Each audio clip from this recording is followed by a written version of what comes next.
प्रयोगास सुरुवात करीत आहोत. सुभाष हेलगे निर्मित,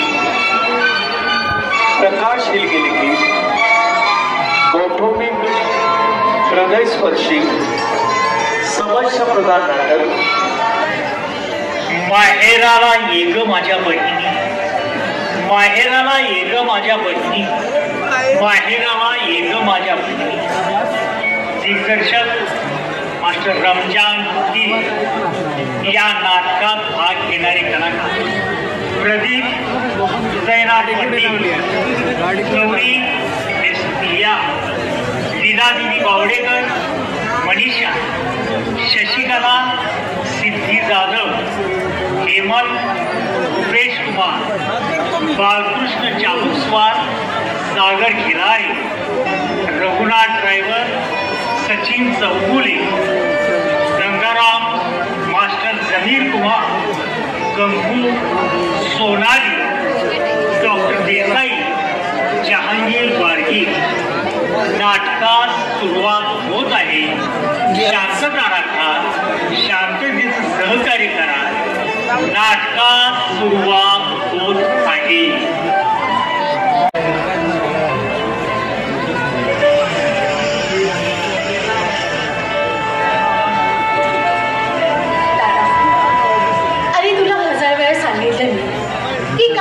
नोकरी सोडून दे, अजिबात स्वतःची काळजी घेत नाहीस बघ. अरे तुझ्या अशा निष्काळजीपणामुळेच तुझ्या डोळ्यांचं ऑपरेशन करावं लागलं बघ. अगं हे सगळे कष्ट आहेत ना, हे फक्त तुझ्यासाठीच कर. अगं तुझ्याशिवाय कोण आहे मला? आई वडील लहानपणी सोडून गेले आपल्याला. आता मला स्वतःला कितीही त्रास झाला तरी चालेल, पण ताईडे मला तुला सुखात बघायचं आहे. नाही दादा, अरे मी तुला अशा अवस्थेत सोडून कुठेही जाणार नाही बघ. अगं मोठा भाऊ या नात्याने मला खूप काही करायचं आहे तुझ्यासाठी. तुझं शिक्षण, शिवाय सगळ्यात महत्वाची गोष्ट म्हणजे तुझं लग्न. एकदा का तुझे हात पिवळे झालं ना की मोकळा झालो मी या जबाबदारीतून. आणि तुझं काय? माझं काय? अरे माझ्या लग्नानंतर तुझं काय? मी तुला याआधी सांगितलं, तुझं लग्न झाल्यानंतर मी माझ्या लग्नाचा नक्कीच विचार करेन म्हणून. आणि असं नेहमीच बोलून विषयाची टाळाटाळ करतोस बघ तू. अगं आईची खूप इच्छा होती की तिची मुलगी एका श्रीमंत घरात सुखाने संसार करावी म्हणून. तो आपला रघुनाथ आहे ना, त्यानं एक छान स्थळ सुचवलं तुझ्यासाठी. अगदी श्रीमंत घरचं स्थळ आहे. योगायोग बघ ना, तुझ्यासाठी अगदी माझ्या मनाचं सारखं स्थळ आलंय. ठीक आहे बाबा, तुझ्या शब्दाच्या पुढे जाईल मी. तू जसं सांगशील तसंच होईल. पण दादा, घरी आल्यानंतर डॉक्टरांनी डोळ्याची पट्टी करायला सांगितली होती. तायडे विसरलोच होतो, तुझ्या हातानेच काढतो बघ. कधी एकदा तुझा चेहरा पाहतोय असं झालंय मला. ठीक आहे दादा, काढते.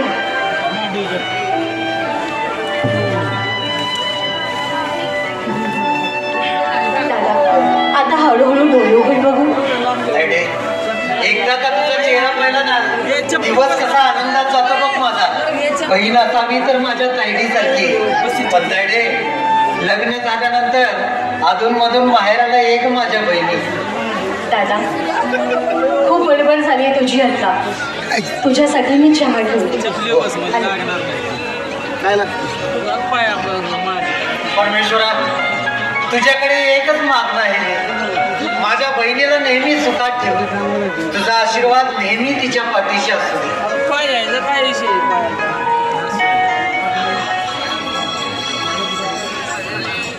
अशी गोड बहीण भाऊ प्रदीप आणि गौरी. गौरीसाठी जे स्थळ रघुनाथनं सुचवलं तोच हा बावडेकरांचा बंगला.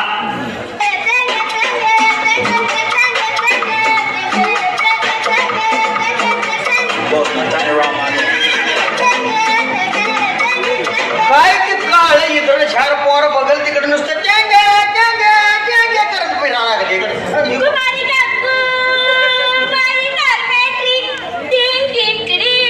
कुमार कंग्या चौथी फेल. अरे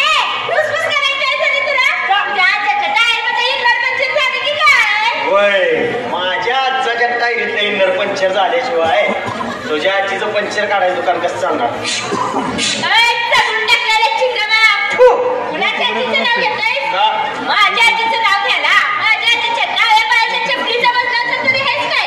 अच्छा, म्हणजे तुझ्या आजी वजनाव चप्पल कधी घ्यायचा धंदा करते व्हय? आहे का चप्पल टॅम्पोर टॅम्पोर? आमचा तुटलेला पैसा ना.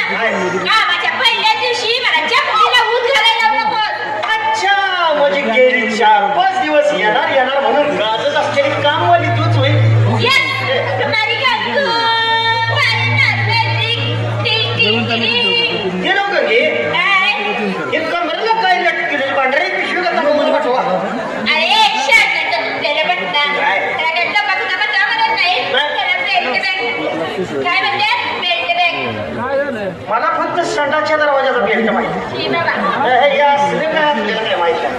अरे वा, किती शाळेत. बरं. शाळेत शिकवायला जाताना मास्टर लोक हातामध्ये कसं वह्या पुस्तकं घेऊन जातात तर बाबा. बरं. आणि ते पेशंटला तपासताना डॉक्टर लोक काय कसं ते टेटोकॉप घालतात. हेडफोन नव्हे हेडफोन म्हणते त्याला. हा बाबा तेच ते. आणि ते ऑफिसमध्ये कामाला जाणार साहेब लोक हातामध्ये कसं रुमालातून मोबाईल घेऊन जातात. Right. मग आम्ही धुणं भांडी वाढत नाही थोडं मारले. म्हणून आता हे ठरवलं बघ. कपड्याला बेल्ट बॅग लटकवायचं. बरं. ते रे भुके त्रास. बिलकुल नाही. आता कारवार तू आणि येण्याचा त्रास मला का? अरे फेकल्याच्या गारव्याची तरफडा. कुणाला गारवा म्हणाले? अगं गं बाई, बघ आता जो करेल तो बरं. बरोबर आहे ना? म्हणून मी तुला म्हटलं का की कारवार तू आणि येण्याचा त्रास मला का? काय काय? परत मीच गारवा रे. अगं गंगूबाई, तू गळ्यात घे, तू कमरेला तू लटकी होणार. होय होय. त्याचा त्रास मला कशाला होणार? होय बाबा. म्हणून मी तुला एक उदाहरण दिलं ग उदाहरण आहे रे. की कारवार तू आणि बाळकपणाच्या काळांचा त्रास मी का सोसू? अरे कुचक्या त्याच्या तरफडा. काय? मगापासून गारवा तू म्हणून काही गोड बोलून गारवा करायला लागली. खरं ही गंगूबाईला ऑटोमॅटिक आहे, लक्षात ठेव. तेच म्हणतोय मी, मॅट्रिक पर्यंत जाऊन डायरेक्ट नॉन मॅट्रिक कशी काय झालीस तू? मॅट्रिकच्या परीक्षेला बसली नव्हतीस का? बसली होती. सगळ्या पेपर बसूनच लिहिला होता. बरं. सगळ्या प्रश्नाची उत्तर एकदम पॉश मध्ये लिहिले होते बघ. वॉश मध्ये? होय. आणि तू स्वतः वॉश कधी घेतला होतास?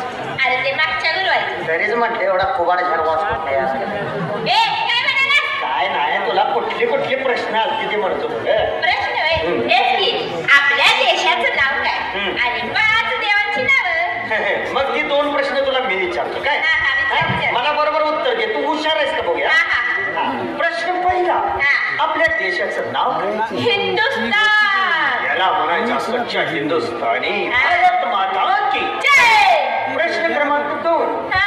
5 देवांची नावे सांगा. हा. नंबर 1 देव रमेश देव.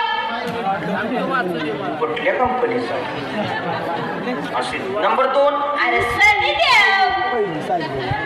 त्याला काय माहिती? ओळखीचा नाही. नंबर 3 अरे तो बॉबी देव. कुठलं कुठलं देव आणले? नंबर 4 अजिंक्य देव. हे नरकातले देवाची नावं घ्यायला. नंबर 5 अरे कपिल देव. वा गंगूबाई, फार हुशार आहात तुम्ही. हा? कुमारी काकू बाई नागरिक टिंग टिंग टिंग. गंगे, आपल्या दोघांची जोडी एकदम हिट होणार बघ. हा. जोडी नंबर 1, हा. तू गंगी हा. आणि मी गंगाराम. हा. आणि मग आपली 4 पोरं, आता ग बाई. राम और श्याम आणि ज्ञानबा तुकाराम. काय झालं? एका चांगली फोडी तुला ना. हा. एकदम 4 मुलाचं टेंडरच भरलं की. मग अरे जे रमणच्या आपल्याला बघून ये. तू बघ कसा चुन झरपट खोकला. हा. आणि मी कवळी काकडी. निदान तुझ्या आणि माझ्या वयाचा तर विचार कर. गंगे, तू वयाचं काय घेऊन बसतीस? तुझी काय बी हाय झाली तर मला इच्छा. आणि अशी किती कवळे तू, वय काय रनिंग काय तुला? खरंच सांगू? सांग. जा बाबा तिकडे. मला लई लाज वाटते. लाज आहे काय झाली? गडी आहे ना मी, सांग की. खरंच सांगू? सांगू. बघ बाबा, हा. मागच्या वर्षी का नाही हा. नुसतं मला 14 लागलं तुम्ही. नुसतं चौदा होय? नुसतं रे. हा. आणि ह्या वर्षी नुसतं 13 लागणार आहे मला. तुझ्या आजीचं मी गाठलं ते राव तुझ्या ए! उलटीकडे तर निवायला लागली. गंगे, काय? माझं मी वय काय नाही जास्त नाही बरं का. असा मी जरा मोकार हाडाचा असल्यामुळे तुला वयस्कर वाटतोय. लई वय नाही माझं. मग तुझं वय किती आहे? माझं बघ, मागच्या वर्षी मला 30 लागलं होतं आणि या वर्षी 20 लागलंय.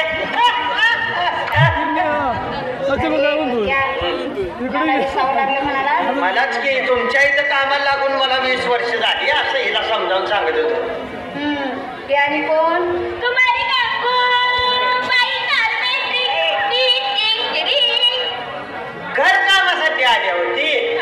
लय भारी काम करत्या. करत असेल मला काय. अच्छा, म्हणजे आमच्या पद्मावंश पाठवतो म्हणत होत्या की कामवाली तूच वाढत.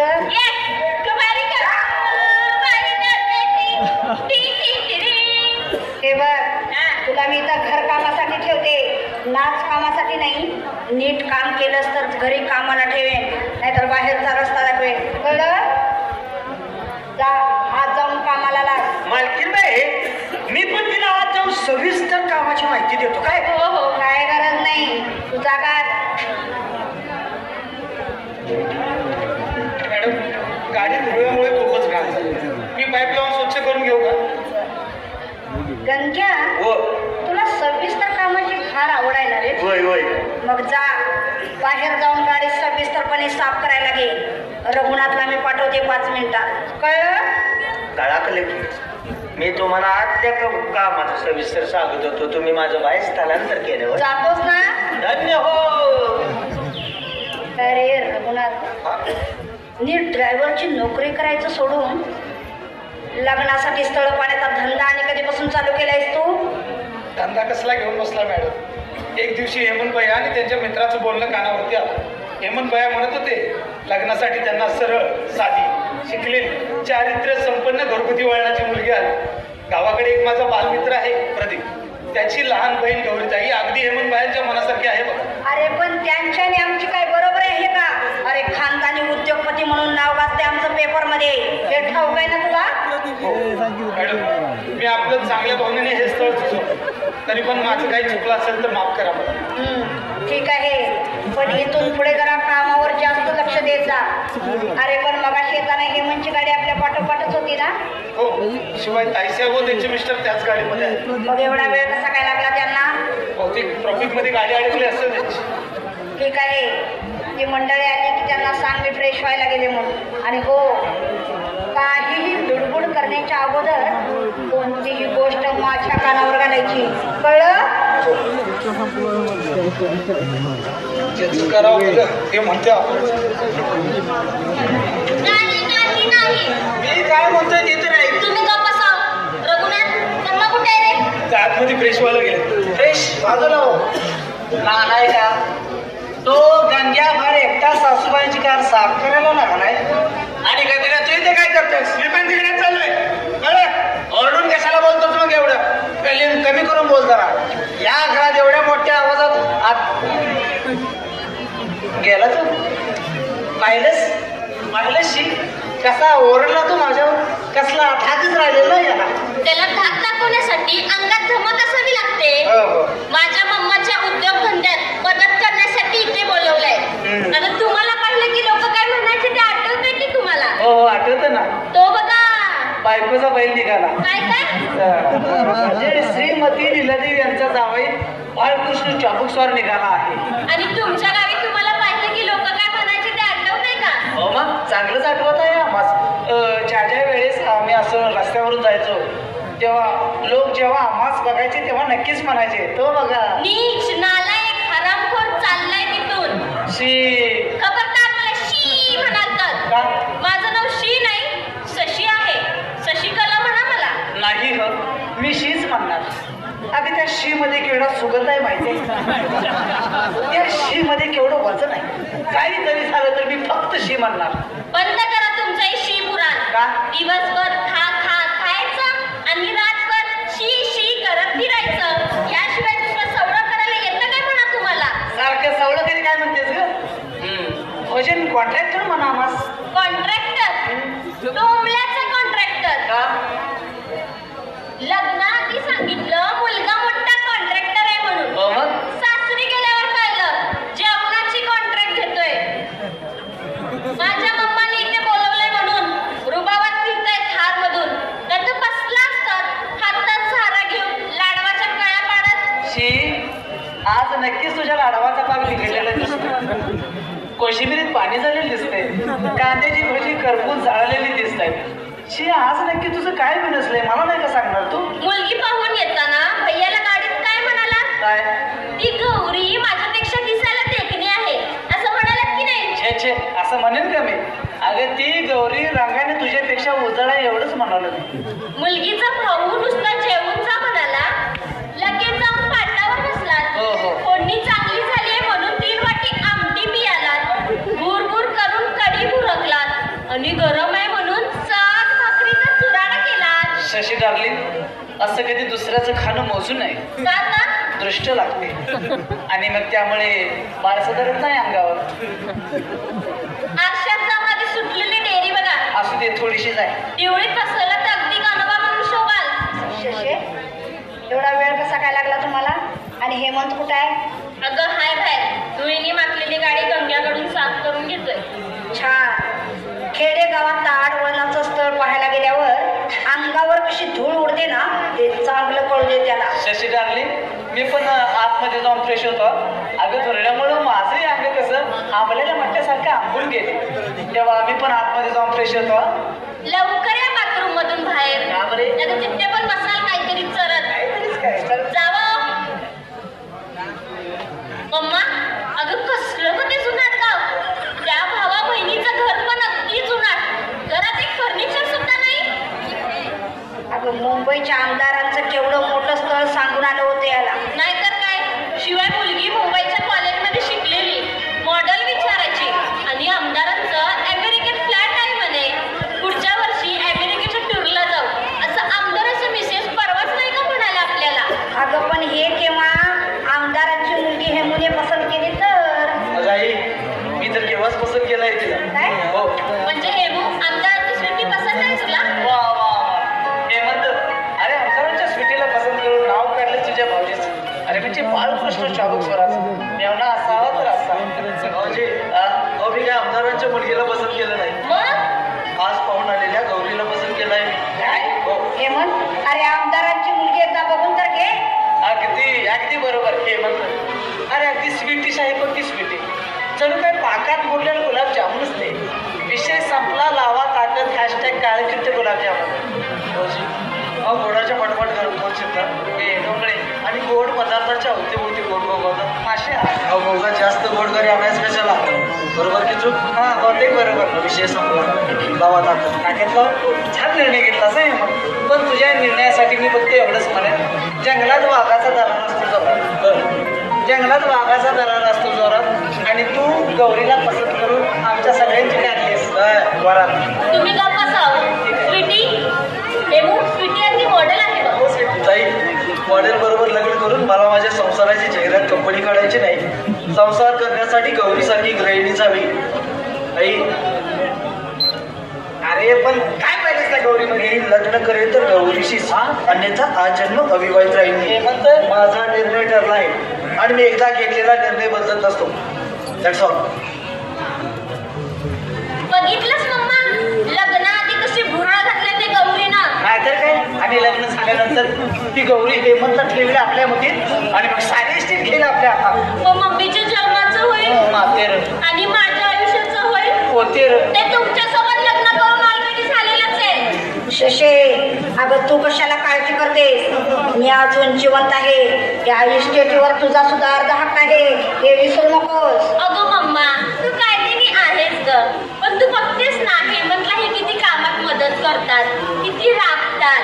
त्या ह्यांच्या कामाचा, श्रमाचा, मानधनाचा विचार नको का करायला? तुझ्या ती गौरी यायची आणि हक्काच्या गोष्टी करायची. पण आत्ताच तुझ्या कानावर चालते. शशी डार्लिंग अगं मी राबलो त्या माऊलीच्या प्रेमापोटी. अगं पैसा काय आज आहे उद्या नाही. पैसा घेऊन काय जाळायचा आहे? अगं पैसा काय तो खाऊन कधी तर संपेल आणि मी कुठं येते त्याला हात पुसून रिकामा होईल. पैसा घेऊन काय चालायचा आहे? बंद करा तुमची ओव्हर ऍक्टिंग. जरा जास्त होते. जे काय पाहिजे ते सविस्तर मध्ये सांगा. जावई बापू तुम्हाला काय हवंय ते तर सांगा. सासूबाई देणारच असाल तर मला एखादा लहान जमिनीचा प्लॉट द्या 10-20 एकराचा. आपण त्यात मी कॉलनी उभा करेन आणि त्या कॉलनीला नाव देईन श्रीमती लीलादेवी कॉलनी. जाऊ बापू, तुम्ही जागा बघायला सुरुवात अरे करा. वा. प्लॉट घ्यायला पैसे मी देईन. तेव्हा हेमूने माझ्या स्वप्नांचा चुराडा तर केलाच आहे. गौरी, तू माझ्या स्वप्नांना सुरुंग लावला आहेस हे मी कधीच विसरणार नाही. मम्मा, तू हेमू आणि गौरीच्या लग्नाच्या बाबतीत ऍक्च्युली डिसिजन काय घेतलायस? शशी डार्लिंग, आता डिसिजन कसला नाही घेते स्टॉपलाचा. आता फक्त एकच काम करायचं. खूप सुंदर असं वातावरण सुरू असेल. लग्नाच्या वातावरणात पैपावणी जमलेले असते. काय आपले असेल काही त्यांचे असतील. तिथे गेल्यानंतर तांदूळवाला माणूस महत्वाचा आहे. त्याच्याकडून तांदूळ घ्यायचे, हेमंत आणि गौरीच्या डोक्यावर आपटायचे आणि ते का सोडून जात असतील मला बरं ते जाऊ द्या. हे जरी गेले असले तर तुम्ही मात्र आमच्या हेमंत आणि गौरीच्या लग्नाला यायचं. काय जेवणाचा भेद केलाय तुम्हाला सांगतो. बासुंदी, शिरा, जिलेबी, आम्रखंड असलं काय सुद्धा नाही, फक्त फोडणीचा भात आहे. आल्यानंतर नक्की या, जेवून जावा आणि इथं नाही मिळत तर घरी जेवा. या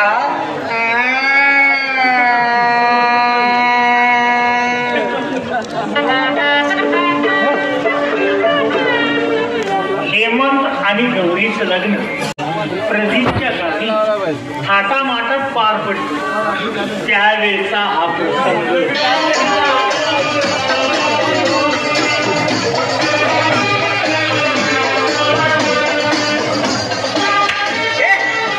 हेमंत भैया गौरी त्यांचा चौडा कसा वाटला तुला? एकदम झकास. आणि तसं जर आपल्या दोघांची जोडी जमली तर ती कशी वाटली तुला? एकदम झकास. गंगे असं का गाणं खायच्या तोंडात शाण खाल्यासारखं बोलायचं? गंगे, काय? हेमंत भैयाचा आणि गौरी त्यांचा जोडा शंकर पार्वती सारखा दिसत लागला. होय बाबा. गंगे, काय तुला ते शंकर पार्वतीला बघून माझी आठवण झाली. झाली की रे? कारण त्या शंकर पार्वतीला बघून आहे बाबा. मग? त्यांच्यासमोर बसलेल्या नंदीबाईला बघितल्यावर तुझी आठवण झाली. अरे गंग्या, तुझ्या पण टकुऱ्या दोन शिंगा उगलीत का नाही? तू पण आधी त्या नंदीबाईला सारखा दिसशील बा. आणि तुझ्या मागे एक शिफ्टी लावली हो. तू बी गोट्यातली म्हस म्हणून शुभशील बघ ना. अरे म्हशीच्या गळ्यातले लोटण्या, एका चाकलीत काढीत बाप आणि एका बुक्कीत फोडून तुझं हे ना. एकदम एवढ्या स्मार्ट मुलगीला तू बस म्हणतेस आहे? अरे आज सकाळी हळदीच्या वेळी घोराला तरती परंपरा म्हणून काय म्हणत होतीस माहिती काय? काय म्हणतो ते? अय्या, ही ऐश्वर्या रायसारखी दिसणारी मुलगी कोण आहे रे? असं म्हणत होती. आपल्याला बी काही कमी समजू नकोस. मला पण बघून हरडाच्या पोरी काय म्हणत होत्या माहितीये का? काय म्हणत होत्या? बाई काय प्रकार. कसं नाव यो सलमान सारखा पोरगा कोण आहे ग? सलमान खान. सलमान खान. होय. अरे सलमान खान. तर काय चालताना करतीस फेंगड पाय आणि हे म्हणे ऐश्वर्या राय. बरं ते राहू दे. अरे तुझं आजपर्यंत लग्न झालं नाही. नाही. तुला एखादी गर्लफ्रेंड तरी आहे काय? गर्लफ्रेंड मला माझ्या लय प्रेम करायची. बाई, कोणी का तोका देऊन सोडून गेली मला. मग मी पण ह्या घरात कामाला लागलो आणि टाळ बनलो. होय? बरं ते राहू दे. गौरीताईचं आणि हेमंत भैयाचं लग्न झालं की नाही? होय. त्या आनंदाच्या खुशीत एखादं तू नाव घे बघू. मी नाव घेऊ? घे. बरं ऐक. वाकली तिकली बाबल त्याचा हिरवा हिरवा पाला. अरे बाबा. वाकली तिकली बाबल त्याचा हिरवा हिरवा पाला. हा. आणि लीला देवी समोर गंग्या चुक्याला नाही झाला. आई मनी माता हरार महादेव शिव शंभो. गणपती बाप्पा माझं मोठं भाव आहे ती. अरे गंग्या, बाहेर वराती सोबत यायचं सोडून पुढं काही झेंडा लावायला आलास त्या पाहुण्यांच्या घरात? वर तिकडे पुढेच येणार होती हो, म्हणून त्यासने मदत करायसाठी आलो.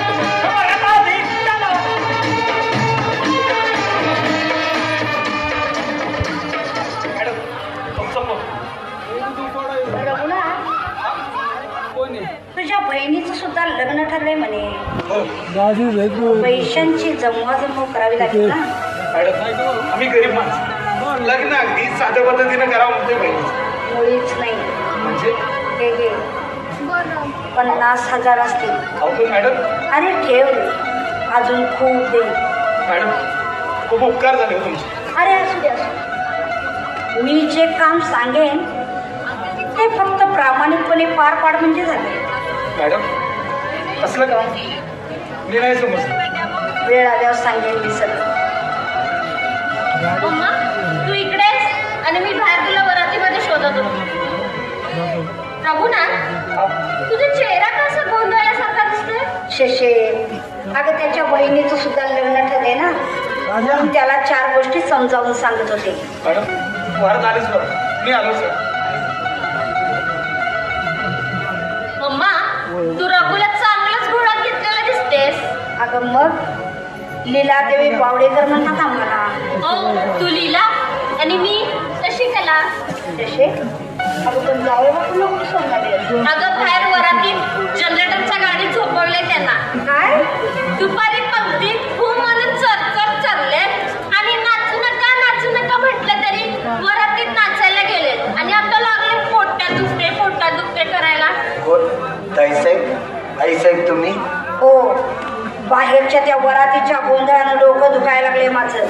आईसाहेब लग्न आमच्या गावी व्हावं म्हणून विनंती केली तुम्हाला, त्याला तुम्ही मान दिला, त्याबद्दल आभारी आहे मी तुमचा. हो, आणि तुझा तो मान राखून फार मोठी चूक केले असं वाटायला लागले मला. म्हणजे लग्न पडक्या देवळात आणि वराडाला उतरायला जागा धर्मशाळेत. लग्नाला आलेल्या निदान आमच्या जवळच्या पाहुण्यांचा तरी मान पान करा असं सांगितलं होतं मी तुम्हाला. हो, तसा थोडा ऐर कमीच पडला, पण आईसाहेब अहो तुम्ही सांगितल्यापेक्षा जास्त ऐराची तयारी केली होती आम्ही. अहो प्रदीप भैया आमचं पोटावरच खूप मोठं आहे. मम्मा आपल्या पाहुण्यांची लिस्ट का नाही करून दिलीस यांना? शशे अगं दात टोकून पोट भरायची सवय नाही म्हणलं बावडेकर खानदानाला. आईसाहेब तशी थोडी तुमची गैरसोय झाली, त्याबद्दल माफ करा मला. हा, पण येत्या दिवाळी सणाला तुमच्या राहिलेल्या सर्व पै पाहुण्यांचा आदर सत्कार करून त्यांची नाराजी नक्कीच दूर करेन आम्ही. वरात आली वाटता आलोच मी. प्रदीप हेमंतला आणि गौरीला लवकर बाहेर पाठव, आम्ही गाडीत वाट पाहते त्यांची. मम्मा चल बाई इथे खूपच गरम होते.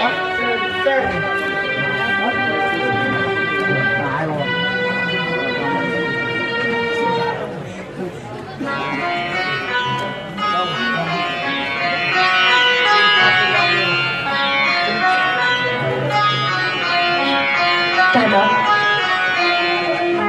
अरे तुझी बहीण सासरी चालली रे, अरे तिला आशीर्वाद देणार नाहीस? जा ताडे, सुखाचा संसार कर.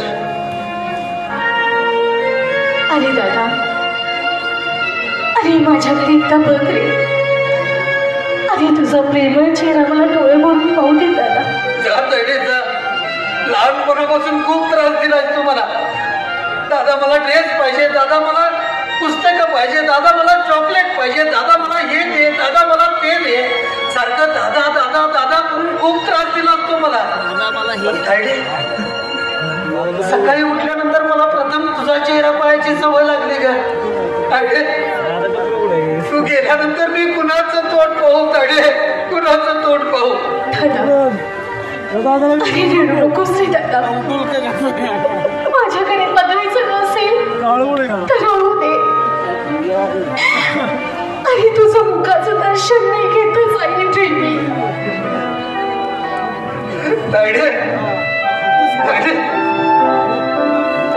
माझी रागावून जाऊ नकोस का तुझ्या या गरीब भावावर. अगं तुझी माहेरातून सासरला पाठवणी करायची, त्या एका क्षणाला घाबरत होतो का मी. तुला कोणत्या शब्दात निरोप द्यायचा त्या विचाराने बेचैन झालो होतो मी. ताईडे सुखाचा संसार कर. कधी रागाने तुझ्यावर हात उचलला असेल तर क्षमा करणं तुझ्या या गरीब भावाला.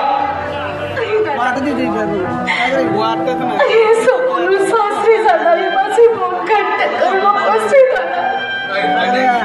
अगं माहेरी कधी भावाची मान खाली घालू दिली नाहीस, सासरी ही तशीच वा. सासरचं नाव उज्ज्वल कर. माझ्या काळजाचा तुकडा कडून तुमच्या हवाली करतोय. सांभाळून घ्या माझ्या गरीब बहिणीला. दादासाहेब, गौरी माझ्या संसारात अगदी सुखात असेल याची खात्री बाळगा तुम्ही. नमस्कार करूया ना. पाणी संपलं आमच्या